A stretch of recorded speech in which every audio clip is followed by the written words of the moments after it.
গল্পটা অনেক বড়, তাই কিছু মুহূর্ত ভিডিওতে রাখা হয়নি। সেদিন ছিল নভেম্বরের 2 তারিখ। গন্তব্য ছিল কক্সবাজার থেকে বান্দরবান হয়ে রুমা বাজার, তারপর বগালেক এবং শেষ গন্তব্য কেওক্রাডং। কিন্তু ডিম পাহাড় পার হয়ে থানচিতে ঢোকার পরই ঘটে অপ্রত্যাশিত ঘটনা। আমাদের দলের 2 জন ভাই মোটরসাইকেল দুর্ঘটনার শিকার হন। মুহূর্তেই থমকে যায় পুরো ভ্রমণ। পাহাড়ি রাস্তায় বাইক চালানো যে কতটা কঠিন সেটা সেদিন খুব কাছ থেকে অনুভব করেছি। সেদিন রাতটা থানচিতেই কাটাই আমরা।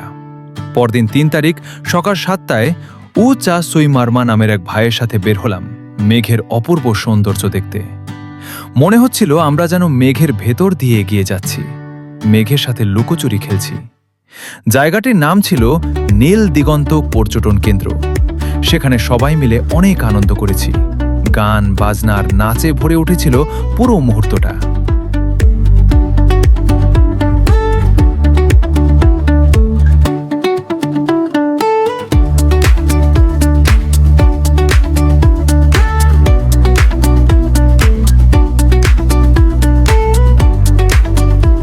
এরপর চলে যাই সাঙ্গু নদীর ঘাটে। সময় কম থাকায় মাত্র 1 ঘন্টার জন্য একটি নৌকা ভাড়া করি। নৌকায় কাটানোর সময়টা ছিল অসাধারণ। সাঙ্গু নদীর চারপাশের দৃশ্য সত্যিই মনোমুগ্ধকর।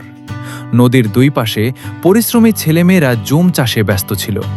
প্রকৃতি আর মানুষের জীবনের এক অপূর্ব মিলন যেন চোখের সামনে ভেসে উঠেছিল।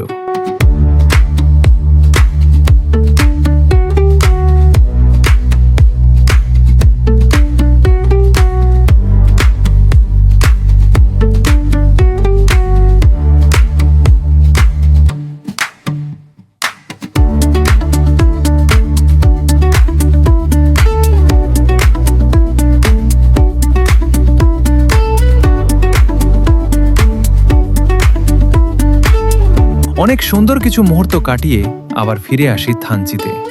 তারপর আবার বাইক নিয়ে ছুটে চলি কেওক্রাডংয়ের উদ্দেশ্যে।